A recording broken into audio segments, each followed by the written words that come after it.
Assalamualaikum warahmatullahi wabarakatuh. Selamat malam, salam sejahtera untuk kita sekalian.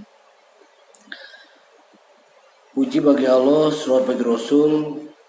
Mudah-mudahan kita semuanya senantiasa Allah berikan untuk kita nikmat sehat dan nikmat lancar, supaya kita dalam menjalani kehidupan ini bisa memberikan yang terbaik dalam bentuk karya-karya yang bisa bermanfaat untuk saudara-saudara kita yang ada di lingkungan kita sekalian.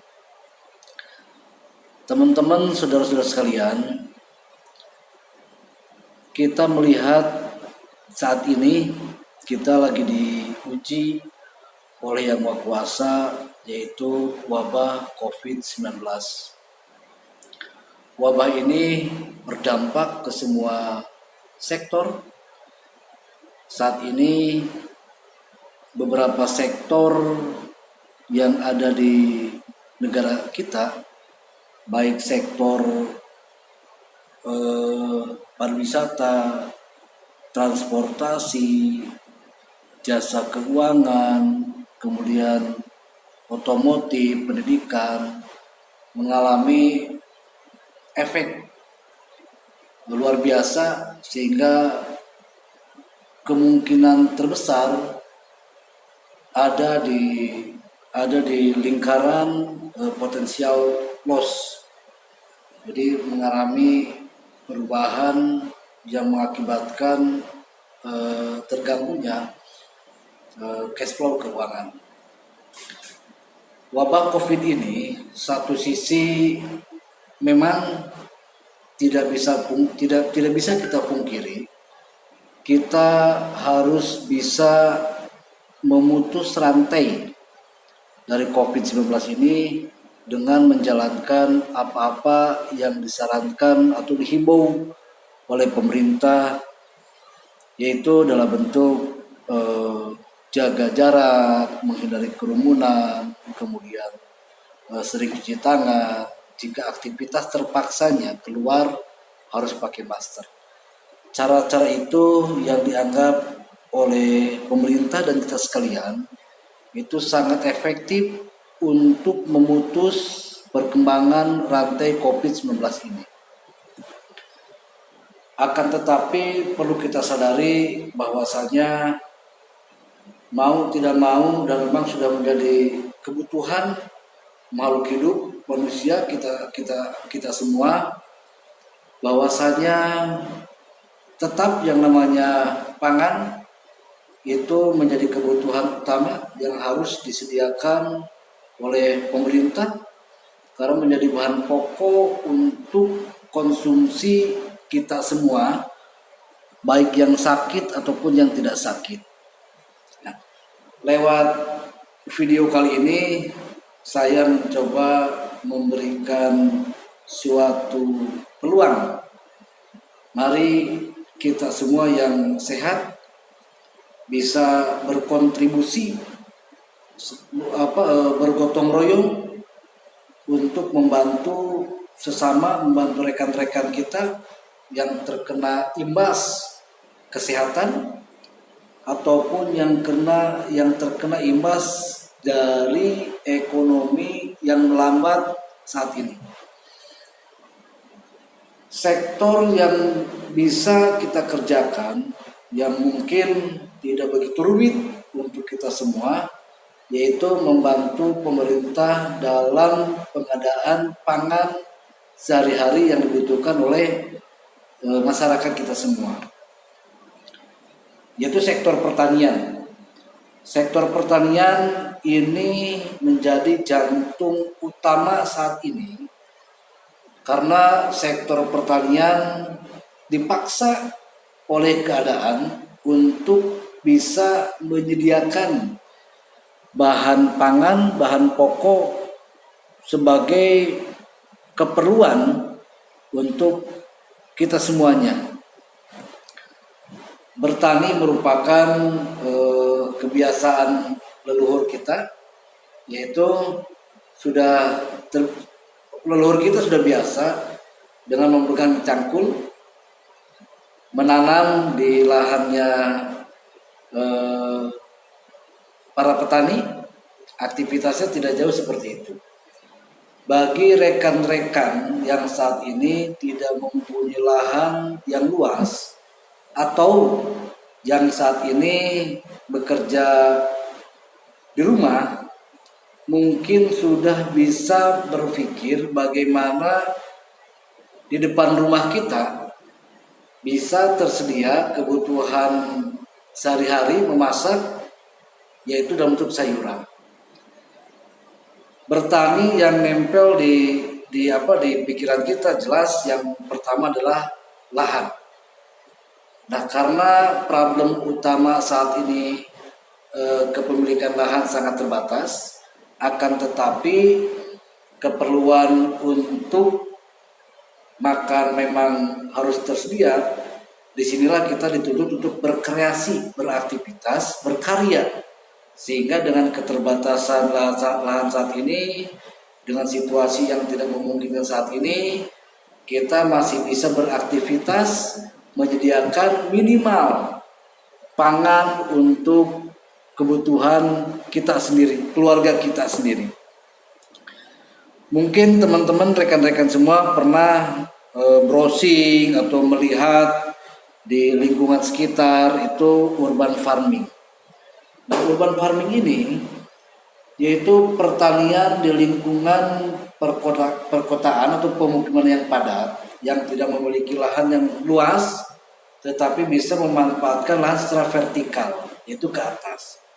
Dengan memanfaatkan limbah-limbah rumah tangga seperti misalkan untuk kaleng cat, ataupun ember-ember yang tidak terpakai, ataupun kemasan-kemasan dari dapur istri kita semua dalam bentuk kemasan minyak goreng dan lain sebagainya, itu bisa dimanfaatkan untuk dijadikan media tanam yang nantinya bisa menghasilkan sayur mayur yang segar, sehingga minimal untuk kebutuhan sayur rekan-rekan teman-teman semua tidak kesulitan karena ada di depan rumah.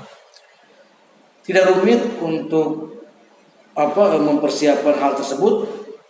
Cukup rekan-rekan semua bisa menyediakan medianya, tadi yang barang-barang bekas, kemudian nanti beli pupuk organik sebagai media tanam dicampur dengan tanah. Setelah itu diolah, diaduk rata antara pupuk organik dengan tanah. Setelah rata, kemudian tanah yang akan dimasukin ke media tanam itu dimasukkan ke situ. Kemudian setelah itu bibit baik yang disemai secara langsung baik bibit yang ditanam dengan harus disemai ataupun langsung dari biji, itu bisa dimasukkan ke dalam media tanam tersebut. Contoh hal yang paling mudah yang bisa dilakukan oleh rekan-rekan semua yang budidaya tidak begitu rumit, bisa teman-teman menanam sayuran dalam bentuk yang diambil daunnya. Nah, bisa menanam kangkung dengan tanam biji kangkung darat langsung. Mungkin kalau kita lakukan tanam yang biji kangkung darat di media tersebut, 1 kali tanam bisa 3 kali petik, 3 kali panen. Nah, hal-hal semacam itu yang kemudian kelihatannya dianggap sepele, tetapi jika dilakukan secara menyeluruh oleh kita semuanya, tersedia di depan rumah, nantinya harapan bisa membantu ataupun kita tidak kesulitan mencari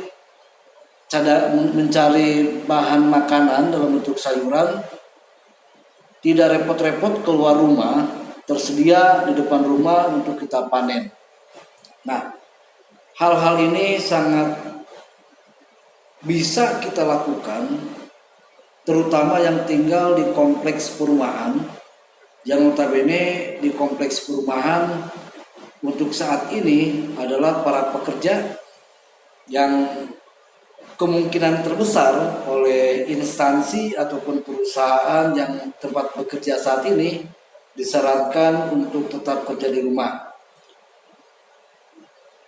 Urban farming ini baik menanam, tadi saya bilang ada sayuran yang diambil daunnya, kemudian ada yang diambil dari hasil pertanian dalam bentuk buahnya, contoh kayak cabai, kemudian kayak cabai rawit, cabai keriting, itu sangat bisa dan memungkinkan untuk dilakukan di depan rumah kita dengan memanfaatkan barang-barang bekas sehingga bermanfaat untuk kita semuanya.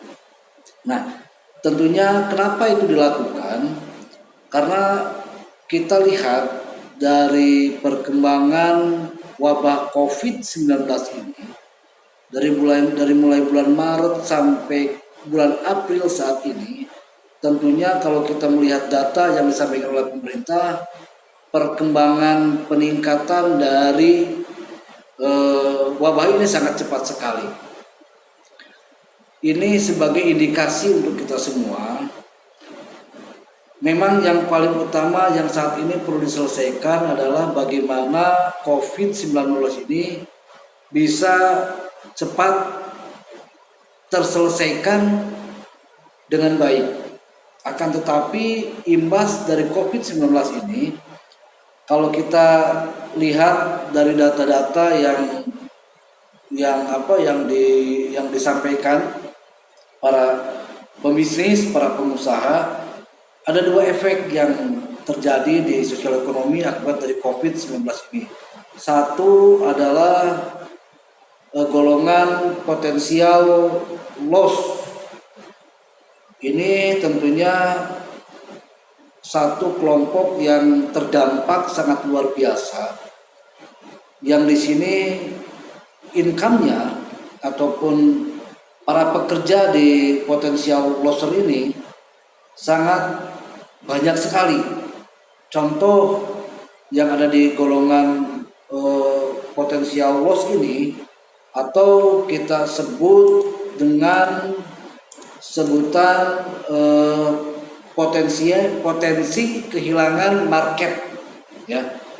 Ada tempat pariwisata, hiburan, tempat rekreasi, kemudian ada juga penerbangan, pelayaran, ada juga otomotif, konstruksi, kemudian manufaktur yang memperkerjakan manufaktur untuk makanan, kemudian untuk ada yang terimbas dari sisi pendidikan, kemudian finansial, bidang finansial, tentunya itu merasakan dampaknya sangat luar biasa karena ada perlambatan dari aktivitas manusia saat ini karena ada pembatasan jam kerja ataupun pembatasan aktivitas selama ini.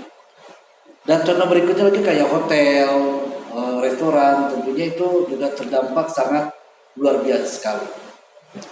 Satu tadi ada kategori potensial loss yang terdampak dari COVID ini. Ada juga yang potensi yang masih bisa dikembangkan. Nah, salah satunya dari potensi yang bisa dikembangkan itu ada di sektor pertanian.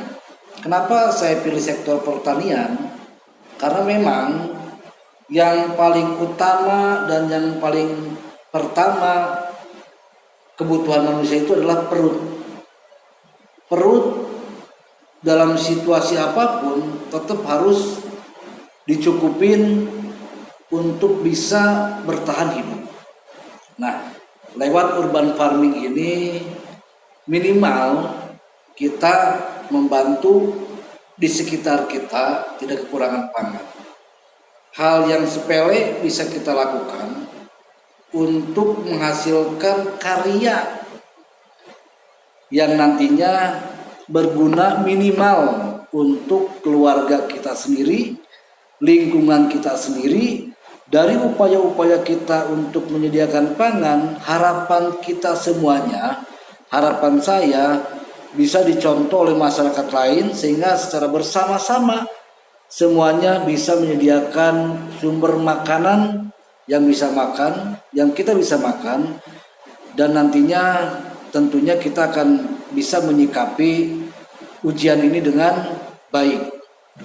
Nah, setelah kita melihat ataupun setelah kita melakukan kegiatan urban farming ini, tentunya nanti akan menghasilkan produksi pertanian, produksi sayuran yang melimpah. Nah, di situ juga ada potensi yang bisa kita lakukan untuk menyuplai rekan-rekan kita yang masih kekurangan. Bisa kita bantu mereka dengan konsep urban farming ini, atau seandainya pun mereka belum tergugah melakukan urban farming pada saat membutuhkan dan harus membeli barang tersedia, dan kita semuanya tentu kalau ada peluang untuk bisa bermuamalah, kita bisa bermuamalah dengan cara-cara yang syar'i, dengan cara-cara syariat Islam. Nah, bermuamalah ketika memang potensinya ada, itu pun tidak dilarang. Memang dicontohkan oleh Rasul kita untuk bermuamalah, tertuang di Quran surat An-Nisa, ya, An-Nisa 29, yang artinya, hai orang-orang yang beriman, janganlah kamu saling memakan harta sesamamu dengan jalan yang batil, kecuali dengan jalan perniagaan yang berlaku dengan suka sama suka di antara kamu, di antara kita semua. Nah, tentunya bukan kemudian kita memanfaatkan situasi di wabah COVID-19 ini untuk semuanya diperjualbelikan. Akan tetapi dari aktivitas yang kita lakukan, ketersediaan pangan yang cukup akan membantu rekan-rekan kita, sesama kita, tidak dipermainkan harga oleh orang yang tidak bertanggung jawab. Harganya semakin tinggi. Kalau barangnya cukup tersedia di pasar, maka harga akan normal. Itu yang bisa kita lakukan saat ini, membantu rekan-rekan kita semua untuk bisa menyediakan pangan, sumber makanan minimal untuk lingkungan diri sendiri. Tadi yang saya sampaikan, minimal untuk keluarga kita sendiri, tetangga-tetangga kita, yang nantinya jika berlimpah, yang tadi saya sampaikan, bisa terjadi muamalah jual beli berdasarkan syariat Islam.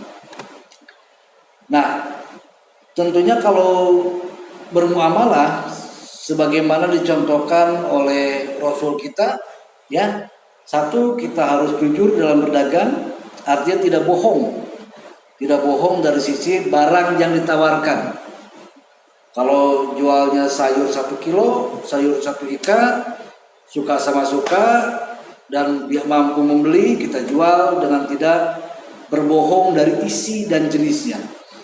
Kemudian harus saling menguntungkan kedua belah pihak, antara penjual dan pembeli.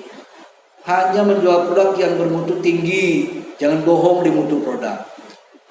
Nah, kita pun selaku penjual yang akan melakukan muamalah pada saat memang itu dibutuhkan, karena ada permintaan pasar yang harus dicukupin dari keadaan COVID-19 ini, tentunya kita pun harus meniru dari sifat-sifat Rasul kita, Rasulullah Nabi Muhammad SAW.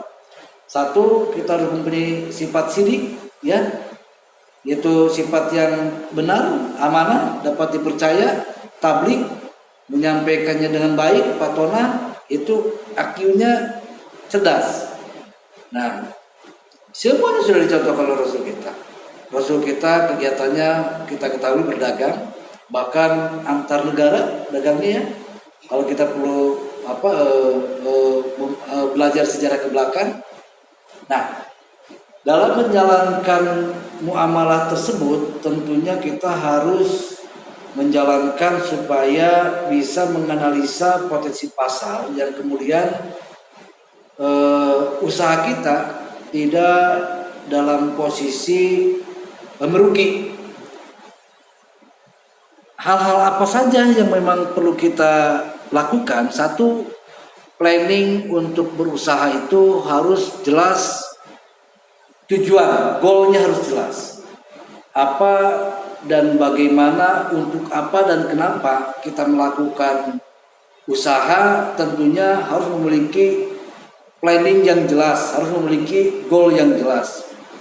Nah, sekarang saya mau berbagi tata cara untuk mulai usaha supaya meminimalisir resiko kerugian yang nantinya akan muncul di kemudian hari. Satu, ada strategi yang mesti kita analisa dari potensial pasar tadi. Kita pakai strategi STP. Apa itu STP?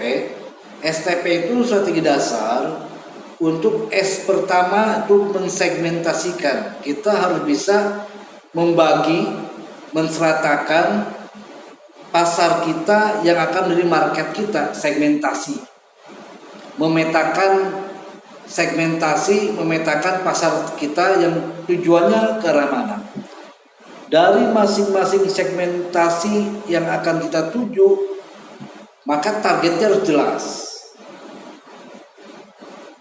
Positioningnya harus jelas. Mau dipositioningnya sebagai apa? Barangkali contoh, misalkan kita menanam sayur kangkung misalkan yang mudah. Segmentasi dari sayur kangkung tentunya untuk konsumsi harian, di mana segmentasi itu dipetakan ke masyarakat perkotaan yang saat ini kesulitan mendapatkan bahan baku sayuran. Targetnya siapa? Rumah tangga yang ada di perkotaan. Positioningnya apa? Positioning yang kita lakukan adalah bagaimana menyediakan kangkung ini yang telah dipanen dalam bentuk yang menarik, yang segar, yang menjadi pembeda, yang biasa ibu-ibu di perumahan itu mendapatkan kangkung. Itu hal yang sepele kita bisa lakukan. Setelah kita melakukan analisa segmentasi, targeting, positioning, bisa kita bantu juga dengan PDB, ya. Kita matchingkan positioning yang saya sampaikan, diferensiasi perbedaan produk kita sama benefit. Benefitnya apa?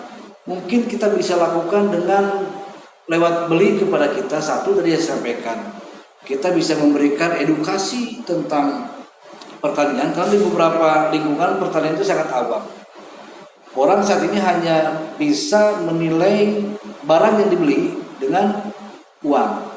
Tentunya saat ini uang menjadi masalah. Bisa jadi ada uang, nggak ada barang.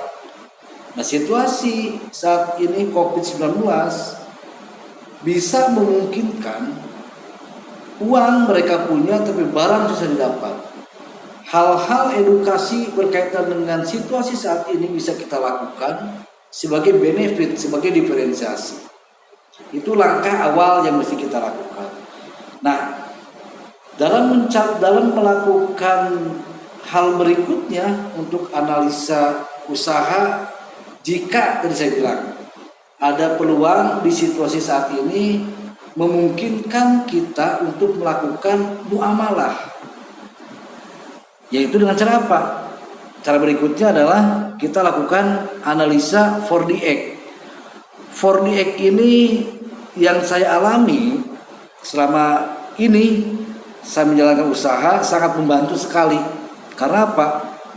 Lewat strategi ini, analisa ini jelas goal apa yang akan kita tuju.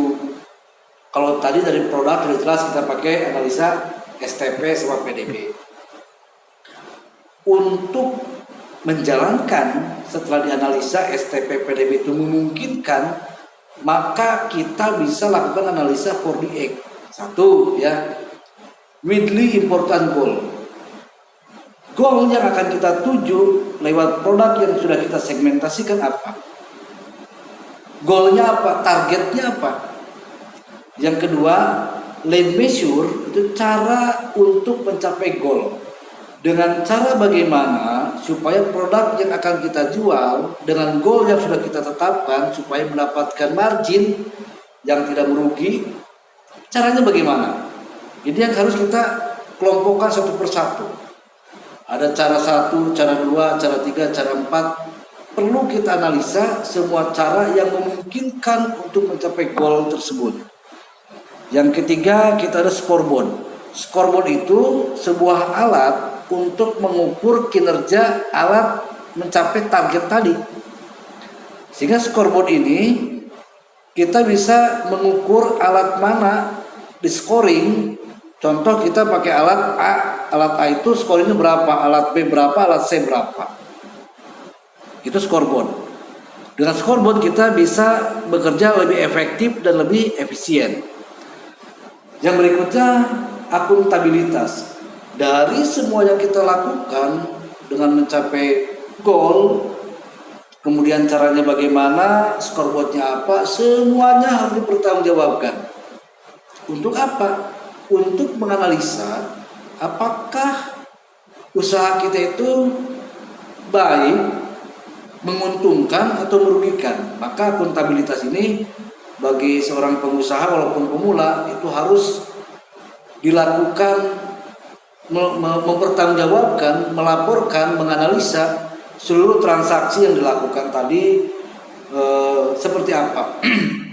Nah, jika kemudian terjadi tantangan di lapangan yang berkaitan dengan persaingan, maka kita bisa lakukan dengan strategi tambahan, ya, strategi tambahan, karena semua aktivitas bisnis itu baik di tadi bercocok tanam, ya, yang urban farming, kemudian ada peluang dari urban farming kemudian merambah ke bermuamalah. Tentunya ada strategi-strategi yang kita lakukan. Caranya seperti apa? Kita bisa bantu dengan analisis SWOT. SWOT itu yang akan men-scoring semua tantangan-tantangan yang ada, kekurangan kita di mana. SWOT bisa kita lakukan ke dalam, ke perusahaan kita sendiri, atau keluar ke pelanggan kita dibandingkan dengan pergerakan kompetitor. Itu scoringnya harus jelas. Nah, SWOT apa itu? S yang S-nya ini, ya, strength, itu adalah kekuatan.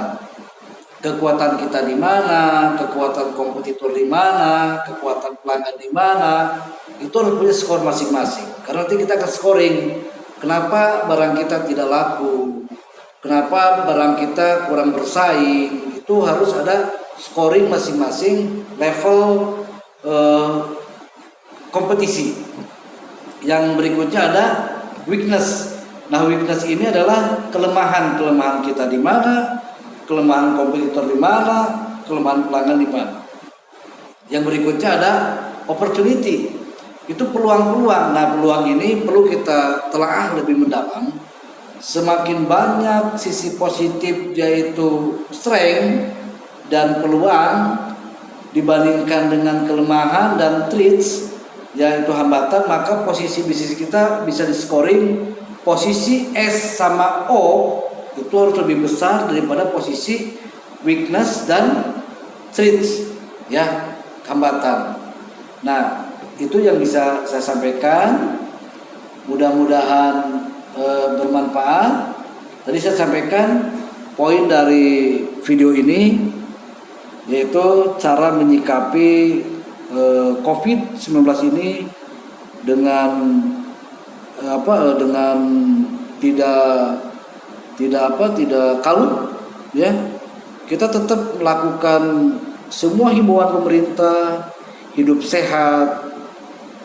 Kita lakukan pencegahan, cuci tangan, pakai masker keluar, kemudian jangan lupa jaga jarak, jangan lupa tidak kontak fisik. Tentu itu kita harus lakukan. Yang pertama itu yang harus kita lakukan.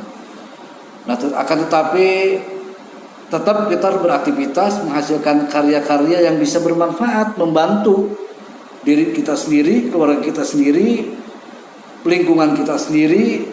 Dengan cara apa? Karya yang paling mudah menurut saya adalah cara di sektor pertanian, itu urban farming, memanfaatkan lahan di sekitar rumah kita untuk bisa berfungsi dengan seperti vertikal, mau dari limbah ya, ada ember bekas, ada kaleng bekas, ada bekas cat, ada bekas minyak goreng, atau mau pakai mulsa. Mari kita manfaatkan semuanya untuk menjadi media tanam yang ketika tumbuh tanaman yang kita tanam minimal bisa mencukupi untuk diri kita sendiri, keluarga kita sendiri, lingkungan kita sendiri. Harapannya adalah rekan-rekan kita, tetangga-tetangga kita bisa mencontoh, sehingga dari pemulihan COVID ini tentunya bisa membantu dari ketersediaan pangan yang cukup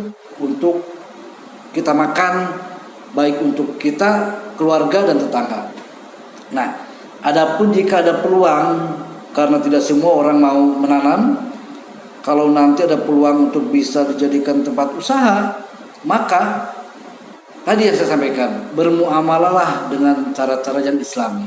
Contoh Rasul kita dengan jujur, ya, tidak mengurangi timbangan, kualitas yang bagus, dan trik-trik cara untuk supaya tidak gulung tikar, tidak bangkrut. Maka tadi saya sampaikan ada analisa STP, segmentasi, targeting, positioning, ada juga lewat PDB, positioning, diferensiasi, benefit, ada juga lewat 4DX, weekly important goalnya harus jelas, caranya harus jelas, alat pengukurnya harus jelas, akuntabilitas pelaporannya harus jelas.